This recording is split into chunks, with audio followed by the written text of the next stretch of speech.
ndifuna abantu bano nga siraba kujja kwogera wano nga saidi eri abali mu luguudo basinga bali wano bungi abajja obuzzi abatuuka kitegeeza nti tulina okwebaza omwana wange ono okuba n'emikwano. Omanyi ono omwana nze nzaala abaana bangi bemanyi ne besimanyi era abaana nga 7 naye nga bano bemulaba bano kyebajamba nandiko bategeera nti ono alabika suwa lwaki ono bamuyita kirimwe ate nze jembe lwaki ono bamuyita nalinya nga ate oli bamuyita mukiibi. Nze ndi muzadde kubanga nze nalondebwa bulondebwa mu nsi eno abantu bannonda bulonzi abazira kisa ne bankuŋŋaanya kakati nange buli lwenda babondabonda oba abonaabona mugamba sembera wano kubanga oba mwana wange. Kati ddeewo ankoze bubi nnyo kuba ennaku tezinnawera nga simanyi baziringa mu 4 mu 5 bayinira ewanga waka wenyini manyinzi ndi ku kkubo n'oluguudo lwansenda emmotoka tesasobola kukiikawo bweti balabanga eyimiridde baalina oyo kaggulu mankola bubi mankoze bubi. Omwana wange nayimirira nakataata namanya wafuna obuzibu wamenyeka manya wafuna akabenje naye sasobola kujja kukulaba naye taata wano mbadde mpulirawo nenga nti otyo bwe nali emmotoka nemanya nti oli najja nakwata mu nsawo nga temuli nadduka nagenda mu kasitamu egyo nalabe yaweddewo najjayo ekinyanya ekibitwalibire nga taata kati manyi tebajja kukkiriza mwenge ojja kutabula eddagala naye enywamu akacupa ka soda nange nemugamba kyekyo naye bwe yavaawo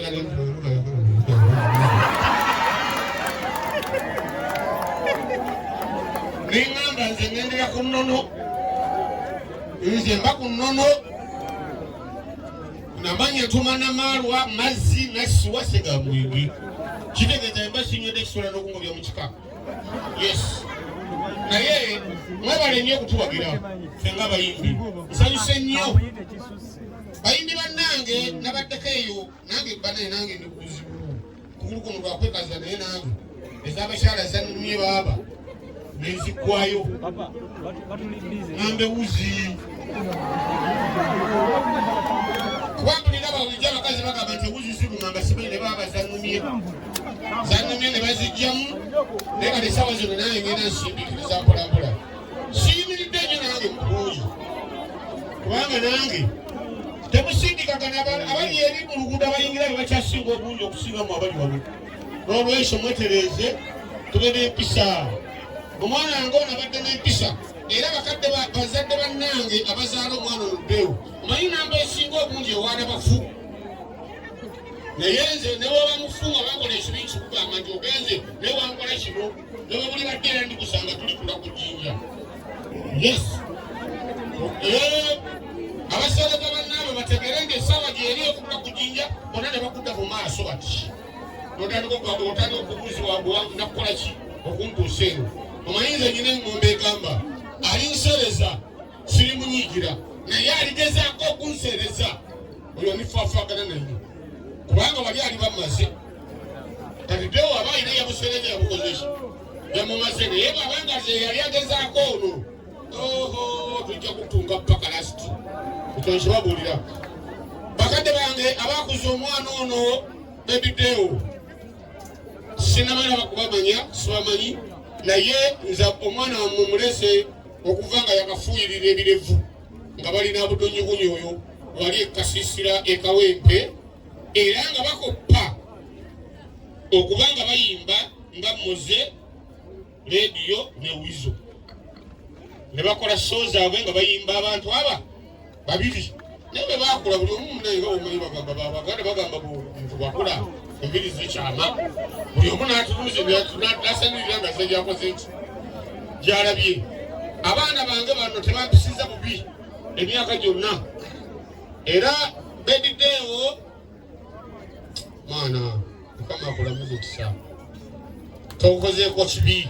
Abaana bange mbasanga tewali mwana n'omu asobola kumbuuza nze ng'ayimiridde okumanya ndi muzibu nnyo mu Uganda wano. Nze omusajja yakeera ku makya ne balaba nga fulufiga afukamidde wansi ambuuza naye nga munsi tekisoboka mpuliriza ndi taata nnyo saagala kwogera bingi abamawulire mwebale nnyo mwebalire ddala naye nina kyempulidde kinnumye bakuwobodde tewali waffe abayimbi tukolera mu nnyimba naye sirina kyakukola bwe bagamba nti omwana wange bamubba kyabanja sente zimulese ekintu ekyamugere baiting timikinnumye nnyo sirina naye ganyini nimabanja naye nange ganyini era gwolaba kuno kugulu lwakwekaza naye nyinayo akatonotulwa atleast bane kanfunayo ekizike ng'omuntu baba tutandikiraawo mbengayidde tuleme kuswala ekyo kisuse bayimbi ono yesekabira nanfuka naye afunyeyo omutwalo tambuza ekintu kino tubenga tutambuza tuyambaganire wamu sife naffe abalina ennyo yesize mbadde nyinamuko naye nange kuntwalaganyiza tandika buli ayinawo kyalinawo akikoleki temukuba jambo kubawano sebagabaddedewo sebadde mutudde musana ogwo tekayo sokotereyo mumpeyo akadde katono nnyo tekayo ensitaano ono esibanga sebadi yes abayimbi temutekayo ensitaano nokafuna julia abayimbi olomuzayi kalali badde kati mwagalasi tekayo ensitaano tekayo buyimba bwonna tekayo tekisoboka tebiyiza kuswala nga sente muzikuleekulaba ono kiri ku luzzi dijja jangu wano dijja genda ku mulimu gwe otebere oluyimba katikati bana nga bakunguwazi katukole omulimu gwe nga wayimba nga wemujja mu baafu wano wennyini yes tulina okuteekawo gyetuteekawo njagala tewali kujja mu bya kyenji njagala tukiriziganye deewo yawedde oba tumusizizza oba tumuziza essaawa muka ekikulu kyalina alina kukola ki tewawanamu omulwadde obadde mubanja nti onoddamu noyogera naye mboyi olose muloote mu bwabajjajja era yafuuse eddajjajja omutuufu ekyo kibabuulirira wano yafuuse eddajjajja omutuufu teekayo oluyimba nge sagala kusabiriza njagala kumufuna nga ntuyana ono wamala kyolaba haji ono sibamaanyi ono neyale kutwatwalira ebikolokomba yes atadde ekizike temusobola kutusowaza ngoduleezo mugambidadde omwana wange sente zamulese zibangibwa ekyo tekisoboka obudde mu buveeko simamu abuleeta era eno bakuŋŋanyiriza wano abulesi teekayo oluyimba teekayo ensiitaano obudde sagala kuva wano teekayo ekyo kyongo oba munagamba kamidde kasamu kamidde wa mugaso yes agali kompyuta namba teri mu luyimba lwakyo ekikwata bano kwanza bamikajeyo ntekeyo sijja kubanyigira bayimba byomuvumita benyuma sijja banyigira nenaffe nyimba zaffe muziteekangamu kubazaamuki eyenno netesobola kuulamu oluyimba lwannulu teekayo lonna lwoteekayo teekayo lonna teekayo lwabalongo ne belutabaawo muteekeyo oluyimba lwannono teekawo temukamanye budda nemumulakola mudde sivaawo nga tezisondeddwa sivaawo oba abeera wagira abeerawo oba nazibwa ku bbiri tewali mutawaana kubanga waliwo nabamwesunga kati nga bagabana gende mangu batali okupulaninga mutwale eri ajja balakira mugeza ne mumulya teekayo oluyimba nga lwabalongo nga lwangoma tulina okusonda sente zino yanguya nga lwabalongo nga lwangoma teekayo tewaliwo nomba alina kwogera katima nkyayogera mwena musirike muze kuziika mulinda okuziika kwange atayagala agende atayagala kuziika atagubikirize tetusobola kubanga tuwandika kuswalamu obuluzi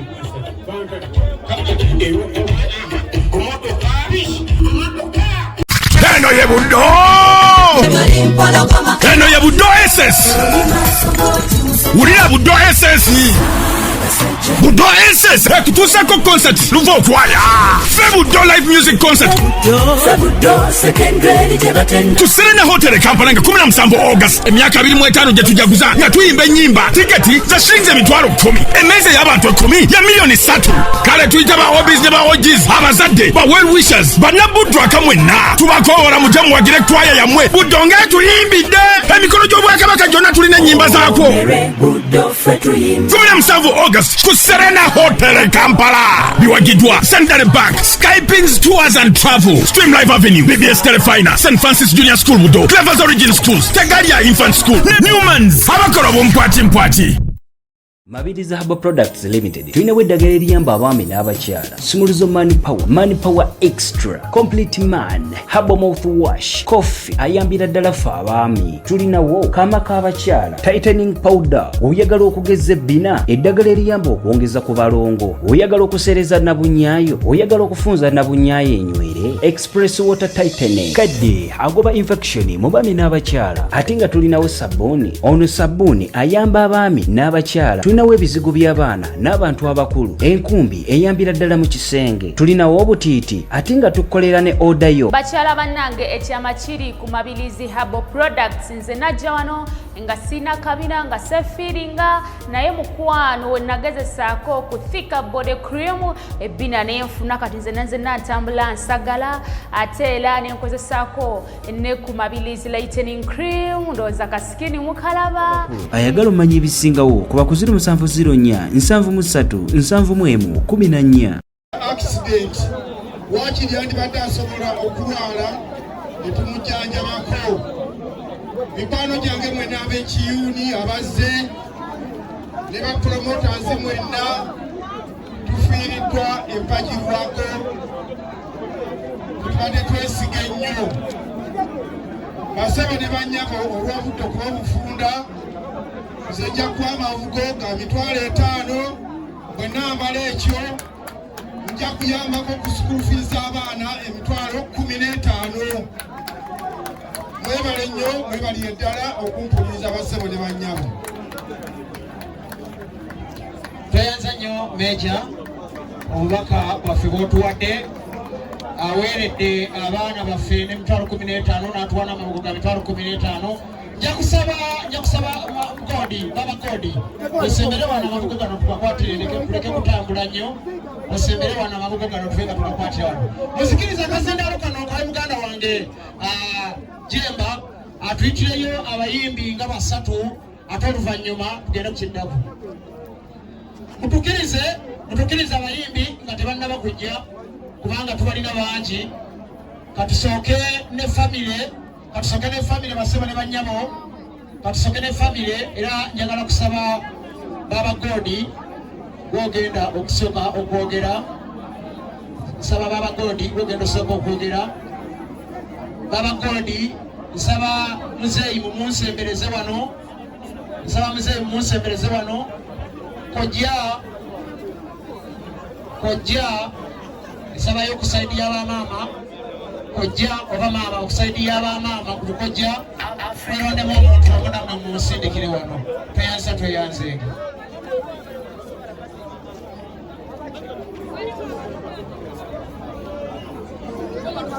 Godi nsaba mukama akugumye tetumanyi oba anaasobola naye Godi katugira tukyamulese katono muzeeyi nsaba muzeeyi azeeka nabadde ngambye munfunireyo agenda okuyambako ku muzeeyi mu kwogera wano kyokka ate muzeeyi era yabadde alonze Godi muzeeyi yabadde alonze Godi naye mukama akugumye oyogere ng'omusajja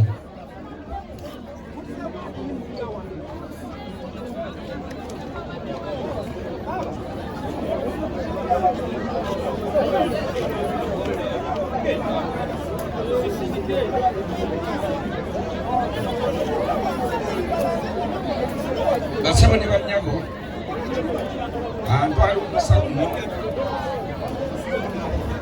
okube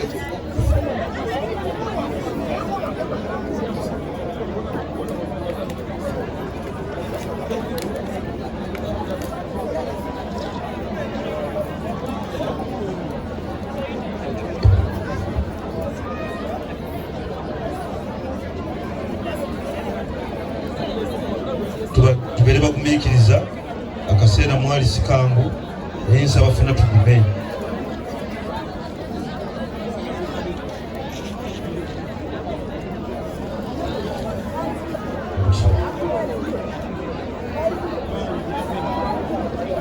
Twala omukisa guno mwenna okubaaniriza abasobodde okujja mu kifo kino wadde embeera ya nnaku. Kale tuli basanyufu nnyo abafamire okusobola okujja otukaabirako bwe muti. Mwebale nnyo, mwebalire ddala. Baby Dewo ono abadde mukulu wange twakula ffenna. N'olwekyo Dewo yakula yeegomba ensi yonna okuba ng'emutegeera. N'olwekyo neebaza Katonda Dewo atuukidde okuviira mu bulamu bw'ensi nga kituufu kye yali ayagaza obulamu bwe ng'akituuseeko. Wadde tuli mu nnaku ne kye yayagala amaliriza n'akituukako. Dewo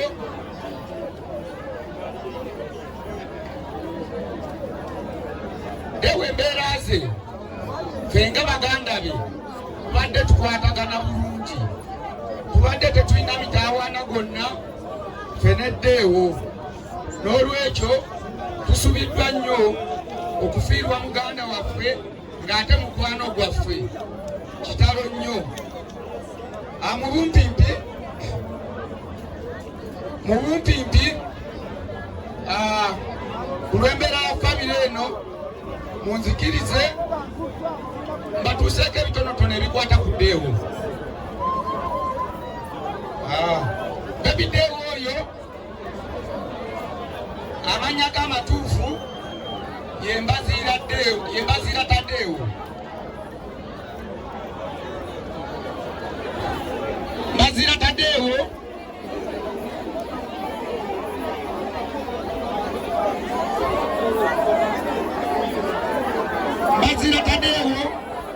yazaalibwa nga 2 Ogwomwenda 1986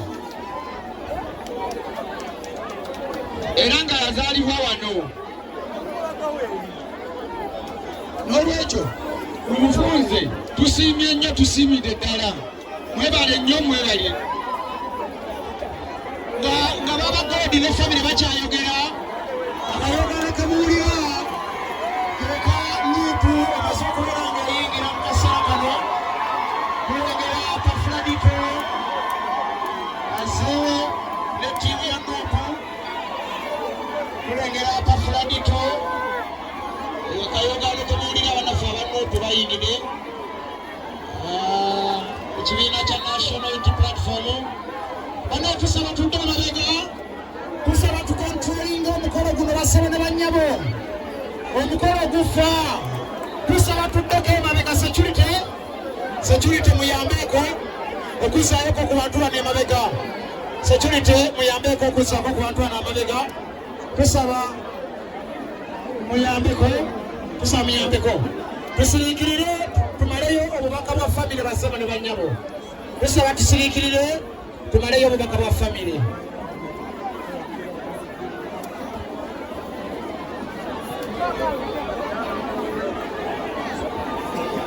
Mbadde nsaba tutuule.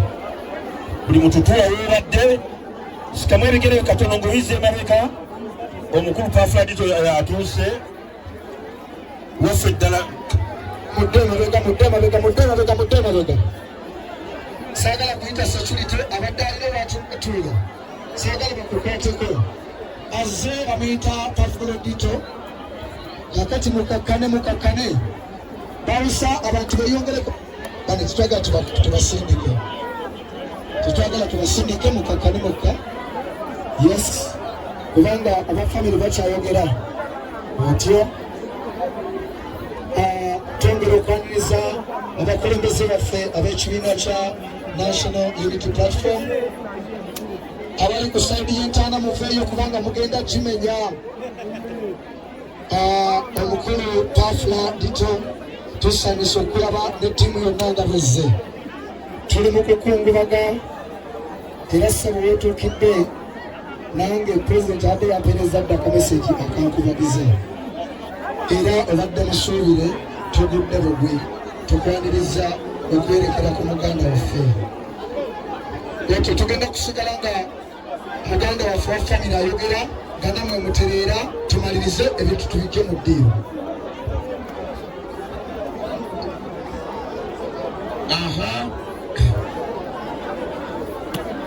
Mbadde nkyayogera ku lwa famire neebaza mwenna abalina kye mukoze okuva Deo ono lwe yafa.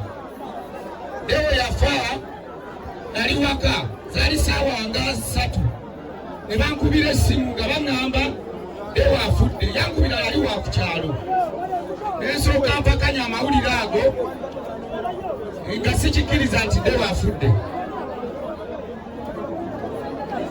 Mabirizi Herbal Products Limited tulinawo eddagala eriyamba abaami n'abakyala. Simuluzo Mani Power Extra, Complete Man, Herbal Mouthwash, Coffee ayambira ddala ffe abaami. Tulinawo kaama k'abakyala, Tightening Powder, oyagala okugeza ebbina, eddagala eriyamba okwongeza ku balongo, oyagala okusereza nabunyaayo, oyagala okufunza nabunyaayo enywere, Express Water Tightening, kadde agoba infection mu baami n'abakyala. Ate nga tulinawo sabbuuni, ono sabbuuni ayamba abaami n'abakyala. Tulinawo ebizigo by'abaana n'abantu abakulu, enkumbi eyambira ddala mu kisenge. Tulinawo obutiiti ate nga tukolera ne oda yo. Bakyala bannange ekyama kiri ku Mabirizi Herbal Products. Nze najja wano nga sina kabina nga sefiringa naye mukwano we nagezesaako ku Thika Body Cream ebbina nenfuna kati nze natambula nsagala ate era nenkozesaako ne ku Mabirizi Lightening Cream ndowooza kasikini mukalaba. Ayagala omanya ebisingawo kuba ku 0704 731